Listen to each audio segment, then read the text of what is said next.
Welcome back to another episode of Florida Lead Slingers Outdoors, y'all. I am Mike Thomas, founder of Florida Lead Slingers Outdoors, and today we're doing pan-fried venison. Check it out. So, y'all, before you even thaw out that venison, here is some of the stuff that you're going to need to get started. Cast iron skillet, all right, extra light olive oil for frying, roasting, and baking. You're going to need flour, yellow cornmeal, black pepper, Himalayan salt, seasoned salt, that's a must, gotta have that. Oregano leaves, garlic salt, also a must, gotta have that. And a little bit of Julio's habanero pepper sauce. You don't actually have to use Julio's, you can use whatever you want.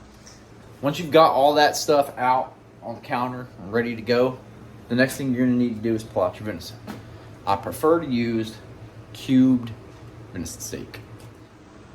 All right, so the very first thing that you guys are gonna do is you're gonna take, depending on how much venison you have, 1 cup of flour, 1 cup of the yellow cornmeal, and you're gonna mix it together. I don't actually have a cup of either here. I'm kind of setting this up for a couple other different little cooking styles and projects, but that's how you want it done. So once you're ready to get started, what I want you to do is take 1 cup of flour, 1 cup of yellow cornmeal, mix it together in a glass bowl, glass pan, glass dish, whatever you want, whatever you got at hand. It doesn't really matter. And then you're going to take a generous amount of each one of these ingredients, and you're going to put it into the mixture.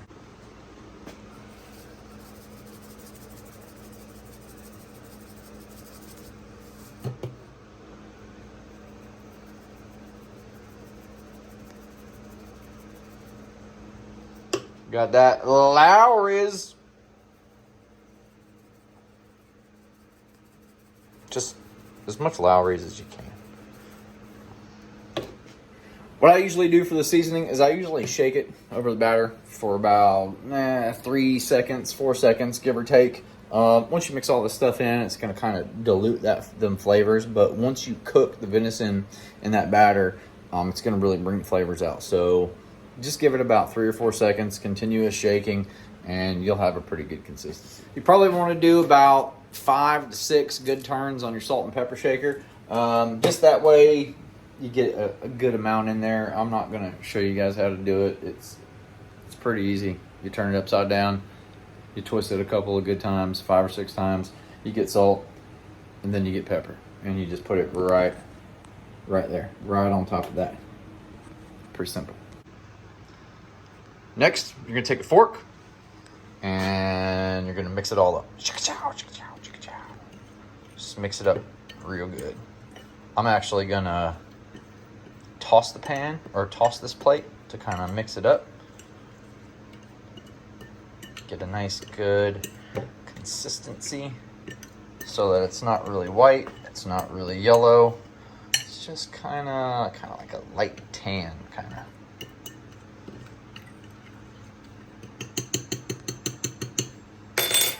Give it a little. Good to go. Go ahead, go in the fridge, break out a couple of eggs. I prefer Nellie's free-range eggs, no added hormones, and no antibiotics. You can use whatever you want. You can use those nasty old white eggs, but I prefer some farm-grown, good old-fashioned brown chicken eggs. We're going to take about 2 or 3 of these eggs, judging by the amount of flour and stuff that I got and the venison I got out. I'm going to use 2 eggs for now, and if I need to go ahead and add another egg later, I'll break out a 3rd. Take my egg, crack it. Pretty simple. That's a no-brainer. Crack the 2nd egg. And use that fork. Give it a good little. You guys can see in there real good. I know how you guys all y'all people on YouTube really like to see what's going on. Just stir it up real good. Break up the yolk. That way it all sticks to the venison. Just slap it in there. All right, so we're gonna do the first cut test with the Gerber Principal fixed blade on our first bag of venison. Just gonna slap this bad boy right here on my cutting board, and I'm gonna All right, so venison's ready to go. I'm gonna start cutting these pieces up. I'll show you what I'm gonna do. We'll give this a real quick cut. We'll see how the old Gerber principle does, and slices through it like absolutely no problem. Cat, get off my counter. So this is about the size of the piece you can cut. You can see the palm of my hand for size comparison. That's about your perfect cut right there. We're just gonna keep cutting these up, getting the little medallion sized pieces that we want so that we can batter them all up. We got our egg, that's ready. Look at this thing, it cuts right through the meat. I mean, with the exception of some thin pieces of membrane on here, like, it's not running into any issues. All right, so you got your stove on. I'm gonna turn this dial up to about halfway in between. What's up? I forgot that I tilted the camera down. I'm gonna turn this stove dial about halfway between medium and high. So on any average or conventional stove, I mean, it should be in between 7 and 8. In between high and medium. Self-explanatory. Everyone wants to know where the dial's at and what is the proper heat level. That's just to get it started, get the pan warmed up, get the oil going. Once it starts crackling and popping and I know that it's ready, I'm gonna crank that joker up to about, right there at the high section. All right, so we're gonna put the oil in the pan. Pretty simple process. You just take your extra light virgin olive oil, which I would say is a simple. Of course, it's not going to work when I try to do it. And I'm trying to explain it to you guys. So take your olive oil. Here's your pan. Just going to be pretty generous with it. No real specific amount. I'm just kind of getting enough in there so that when the venison is sitting in the oil and it's starting to do its thing, it's frying up, it's up over the sides of it just a little bit. You know what I mean? It's not totally submerged. It's just pan fry. We're not trying to douse oil in this thing and you know, submerge venison in there and let it fry. We're just doing one side, flipping it, doing the other side. All right, so once you got the oil heated up and on the stove and kind of ready to go, set your station up kind of like this. You've got your venison, your egg, and your flour cornmeal mix kind of combination right there next to the pan of oil. That way you can just kind of go dip, fluff, fry, and you're good to go. When I need to test out the oil, I usually keep like a couple small slivers of venison handy so that I can drop it in there and check it out. Oh yeah, listen to her sing. She's ready to go. Take your venison, dip it in that egg, really good. Just kind of slather it up there. Drop it down in that 50-50 mix of flour and cornmeal. Make sure that the meat's covered up real good. Oh, listen to that. That is a beautiful sound. It's the sound of success. That's the sound of a successful deer hunt. When I do the 1 cup of flour and the 1 cup of cornmeal, I usually do it for it's usually enough to do about a pound of venison.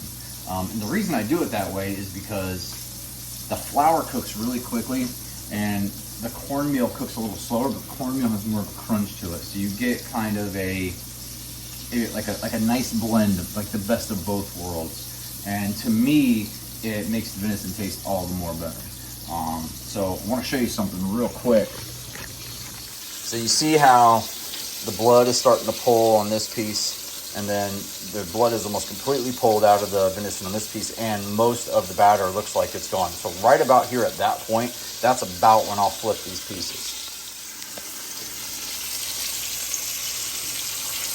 Give it a little flip. You see that nice, just all around brown, like there's no burnt sides or nothing like that. It's just pretty brown, and it's all hard over here too.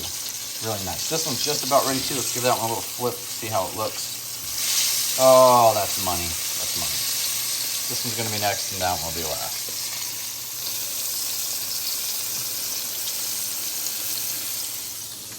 Some people time each side that they cook the venison on for. I don't really do it that way.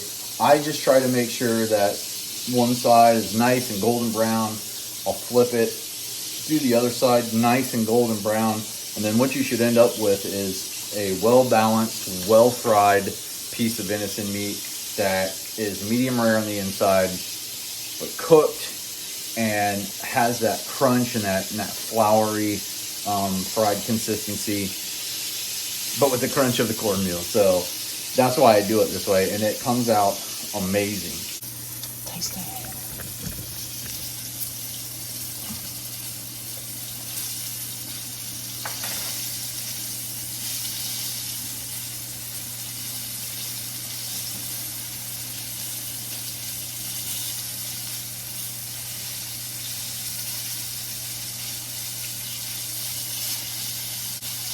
All right, next one I'm gonna do is gonna be a little different.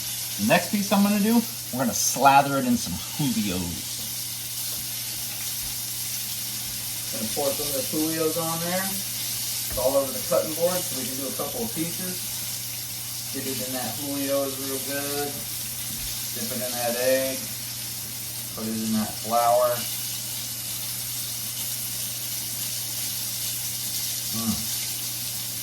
It's gonna be money. Money, money, money. Get these hot sauce pieces off to the side. You can smell that Julio's cooking already. These pieces are done. Let these cool off. Get that plate or that bowl a little shake. You'll get all your flour kind of centered back into the middle of it. That way you don't have to keep scraping it around.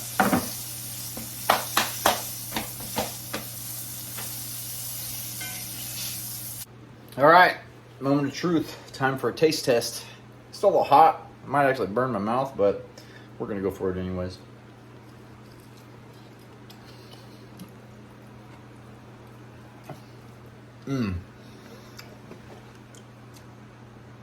It's got that crunch from the cornmeal, but you can taste that like floury batter consistency.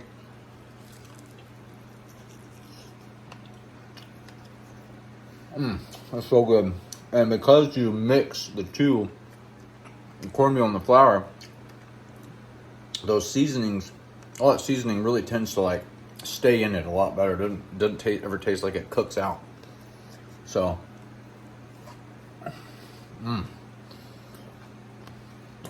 really good.